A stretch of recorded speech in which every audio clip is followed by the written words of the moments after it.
Anda masih bersama kami dalam Visit on this Week edisi 30 September 2022. Transportasi umum merupakan kebutuhan utama yang penting peranannya bagi pembangunan daerah.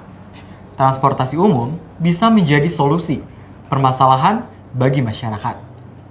Dengan ini, Trans Banyumas hadir untuk membantu masyarakat dalam melakukan mobilisasi dan melakukan aktivitas sehari-hari.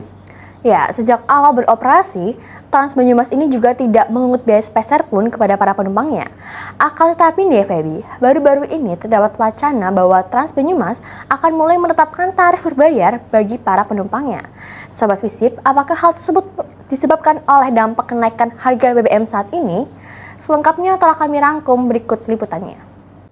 Trans Banyumas menjadi salah satu moda transportasi yang cukup diminati oleh masyarakat Banyumas. Hal ini dikarenakan layanannya dapat dinikmati secara gratis. Namun, baru-baru ini terdapat isu di mana Trans Banyumas berencana akan memberlakukan tarif berbayar bagi penumpangnya. Melihat harga BBM yang mengalami kenaikan, apakah hal tersebut turut menjadi salah satu alasannya? Nah, Sobat Visip, mari kita cari tahu bagaimana respon dari pihak Trans Banyumas terkait hal tersebut dan sejauh mana eksistensi Trans Banyumas di tengah masyarakat. Trans Banyumas merupakan sebuah alternatif angkutan umum yang menjadi salah satu program teman bus. Implementasi program by the service oleh Kementerian Perhubungan Republik Indonesia melalui Direktorat Jenderal Perhubungan Darat.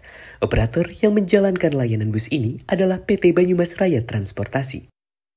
Angkutan bus Rapid Transit yang mulai beroperasi sejak 6 Desember 2021 tahun lalu ini menjadi penunjang mobilisasi masyarakat Banyumas yang mana terkoneksi dengan Terminal Bulu Pitu, Terminal Kebon Dalem, Terminal Noto, Terminal Batu Raden, Terminal Aji Barang, hingga Pasar Pon, dan memiliki sebanyak 52 jumlah unit armada dengan rute layanan di 3 koridor. Keberadaan Trans Banyumas kini menjadi salah satu transportasi yang banyak digemari masyarakat. Hal tersebut terbukti dengan ramainya penumpang Trans Banyumas setiap harinya. Masyarakat mengaku merasa aman dan nyaman menggunakan Trans Banyumas. Kemarin-kemarin sudah pergi ke Batu Raden, ke alun-alun, dan lain-lain. Memang niatnya mau jalan-jalan, belum ada kendaraannya ada yang gratis, enak. Nyaman sih di Trans Banyumas ini. Ya pasti ada alun-alun, terus juga ada Batu Raden, terus juga ada bioskop Raja Wali, Pasar Wage, dan banyak lagi spot-spot kekinian lainnya yang bisa diiniin sama Trans Banyumas. Gitu. Kenaikan harga BBM yang terjadi baru-baru ini memang sangat berdampak pada berbagai sektor. Apakah hal tersebut juga berimbas pada Trans Banyumas?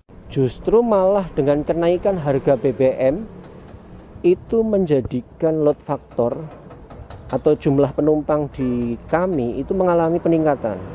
Ya. Sebagai contoh untuk koridor 3 yang biasanya hanya sekitar 50%, itu kami sudah mengalami kenaikan sampai hampir 70%, Mbak. Dan ini menunjukkan bahwa masyarakat sudah mulai beralih dari kendaraan pribadi menuju kendaraan umum, yang ini memang diharapkan dari program adanya Trans Banyumas ini. Saat ini, Trans Banyumas masih mendapatkan subsidi 100% untuk biaya operasionalnya, sehingga para penumpang masih bisa menikmati layanan bus ini tanpa dipungut biaya sepeser pun.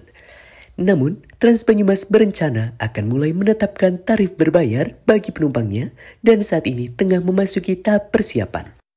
Untuk saat ini kami sedang tahap persiapan untuk berbayar, tapi memang kami belum bisa menentukan kapan waktu untuk mulai berbayarnya. Salah satunya adalah kami sedang memaintenance alat tapping pembayaran. Ya. Saat ini alat tapping sedang kami cabut terlebih dahulu untuk kami maintenance dan mungkin ada beberapa yang kami ganti. Kemudian kami juga sedang dalam tahap mempersiapkan ketentuan-ketentuan yang kemungkinan akan terjadi, akan menjadi kendala apabila pembayaran itu sudah diterapkan. Antusiasme masyarakat terhadap eksistensi Trans Banyumas ini memang dinilai cukup tinggi. Meskipun nantinya Trans Banyumas akan mulai menetapkan tarif berbayar, masyarakat akan tetap terus menggunakan transportasi umum ini karena pelayanannya yang baik dan aman. Tetap ke Trans Banyumas karena ya sudah efisien, Mbak. Enak, efisien gitu. terjangkau, prabayar pun tidak mahal katanya. Jadi Trans Banyumas walaupun tidak gratiskan lagi, aku akan tetap naiknya karena selain tadi nyaman dengan 3S-nya juga sedikit lumayan pricey, lumayan murah juga untuk kalangan mahasiswa gitu. Kenaikan harga BBM sejauh ini tidak serta-merta membuat Trans Banyumas memberlakukan tarif berbayar. Justru hal tersebut memberikan dampak yang positif. Pihak Trans Banyumas menyebutkan bahwa masih banyak hal yang perlu dipertimbangkan dan dipersiapkan untuk menuju tarif berbayar. Demikian Sobat Visip, respon dari pihak Trans Banyumas terkait wacana tarif berbayar dan respon masyarakat mengenai eksistensi Trans Banyumas ini. Apapun peraturan yang akan diberlakukan nantinya, diharapkan penumpang Trans Banyumas tidak mengalami penurunan yang signifikan dan bisa terus beroperasi melayani masyarakat. Tiga Danti melaporkan untuk Visip on this week. Jadi Feby, kau pernah nggak sih nikmatin atau ngerasain gitu ya fasilitas di Trans Banyumas? Aku pernah ya, Div, dan itu waktu zaman belum ada kenaikan BBM sih, dan itu gratis. Emang bener gratis ya? Memang Mungkin bener gratis. emang karena beneran adanya kenaikan harga BBM, jadi untuk biaya maintenance alat-alatnya dan lain-lain, jadi perlu ada tarif gitu. Dan semoga ya harapannya ke depannya, kalaupun emang ada tarif, pun harus dipatok dengan harga yang terjangkau ya. Ya, Supaya masyarakat masih bisa menikmati gitu fasilitas dari Trans Banyumas. betul sekali, Divanda.